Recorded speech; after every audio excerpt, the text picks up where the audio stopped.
नमो भगवते वासुदेवाय नमः। दोस्तों, आज के इस वीडियो में हम सुनने जा रहे हैं गुरुवार के व्रत कथा को। माना जाता है कि आज के दिन जो भी मनुष्य भगवान विष्णु की विधिवत पूजन करता है और गुरुवार के व्रत को रखकर व्रत कथा को सुनता है, उससे बृहस्पति देव अत्यंत प्रसन्न होते हैं।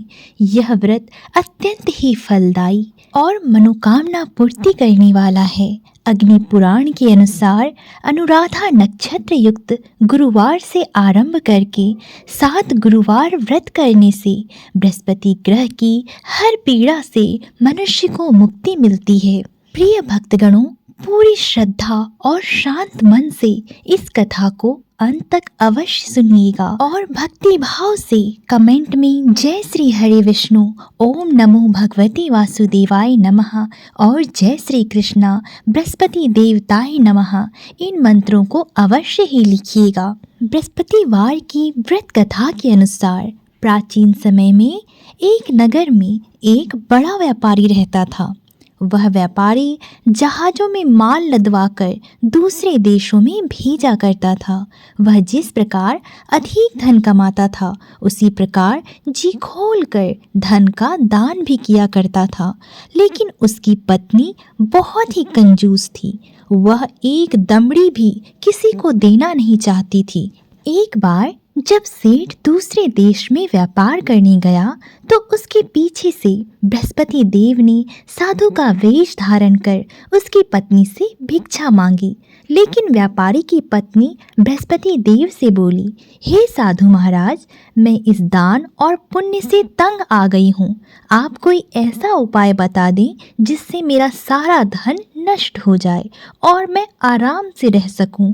मैं अपना यह धन इस प्रकार से लुटता हुआ नहीं देख सकती।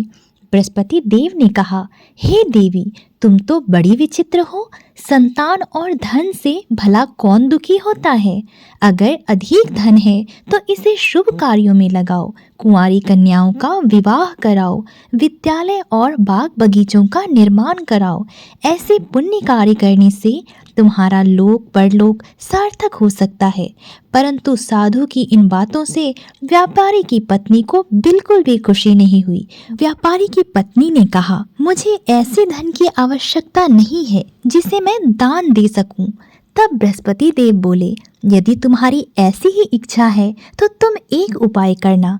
7 बृहस्पतिवार तक घर को गोबर से लीपना, अपने केशों को पीली मिट्टी से धोना और केशों को धोते समय स्नान करना।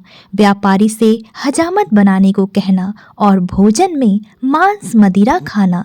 अपने कपड़े घर पर धोना और ऐसा करोगी तो 7 बृहस्पतिवार होते होते तुम्हारा सारा धन नष्ट हो जाएगा।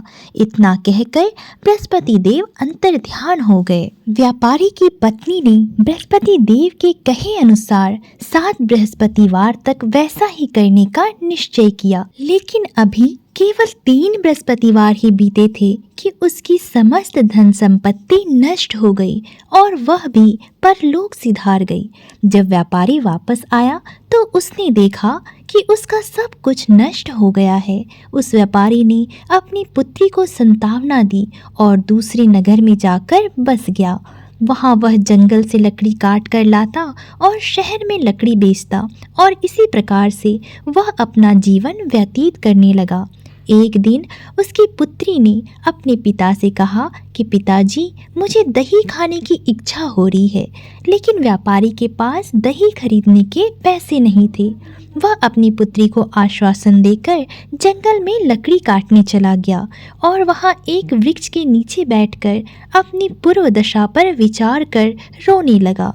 उस दिन बृहस्पतिवार था। तभी वहाँ पर बृहस्पति देव साधु के रूप में आकर सेठ के पास बैठ गए और बोले, हे मनुष्य, तू इस जंगल में किस चिंता में बैठा है?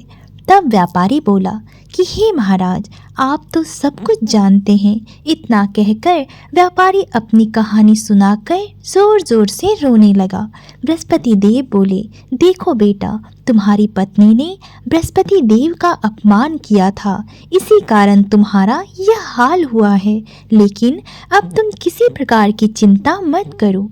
तुम गुरुवार के दिन बृहस्पति देव का पाठ करो। 2 पैसे के चने और गुड़ को लेकर जल के लोटे में शक्कर डालकर वह अमृत और प्रसाद अपने परिवार के सदस्यों और कथा सुनने वालों में बांट देना और स्वयं भी प्रसाद और चरणामृत को ग्रहण करना। भगवान तुम्हारा अवश्य ही कल्याण करेंगे। साधु की बात सुनकर व्यापारी ने कहा, हे महाराज, मुझे तो इतना भी नहीं बचता कि मैं अपनी पुत्री को दही लाकर दे सकूं। इस पर साधु जी बोले, तुम अपनी लकड़ियां शहर में बेचने जाना।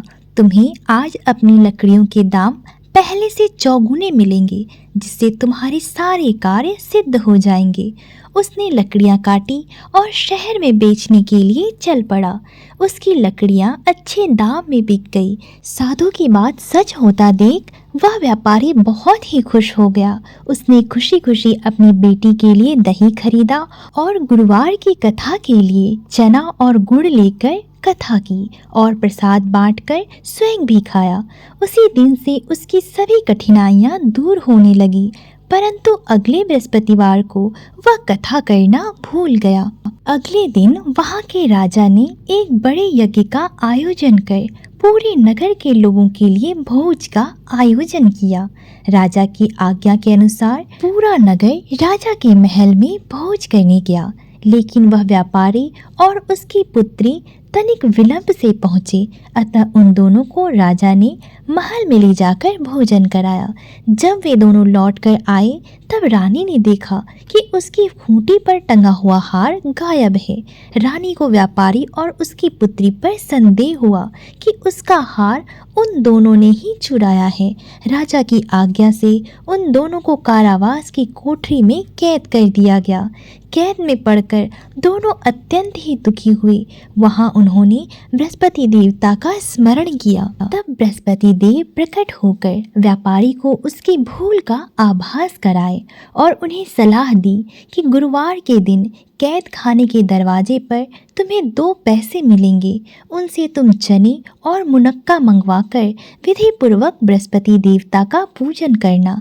तुम्हारे सारे दुख दूर हो जाएंगे। बृहस्पतिवार को कैद खाने के द्वार पर उन्हें 2 पैसे मिले। बाहर सड़क पर एक स्त्री जा रही थी। व्यापारी ने उसे बुलाकर गुड़ और चने लाने को कहा। इस पर वह स्त्री बोली, मैं अपनी बहू के लिए गहने लेने जा रही हूँ, मेरे पास अभी समय नहीं है।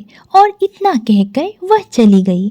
थोड़ी देर बाद वहाँ से एक और स्त्री निकली। व्यापारी ने उसे बुलाकर कहा कि हे बहन, मुझे बृहस्पतिवार की कथा करनी है, तुम मुझे 2 पैसे का गुड़ चना ला दो। बृहस्पति देव का नाम सुनकर वह स्त्री बोली, भाई, मैं तुम्हें अभी गुड़ चना ला देती हूँ। मेरा इकलौता पुत्र मर गया है, मैं उसके लिए कफन लेने जा रही थी, लेकिन मैं पहले तुम्हारा काम करूँगी, उसके बाद ही अपने पुत्र के लिए कफन लाऊंगी। वह स्त्री बाजार से व्यापारी के लिए गुड़ चना ले आई और स्वयं भी बृहस्पति देव की कथा सुनी।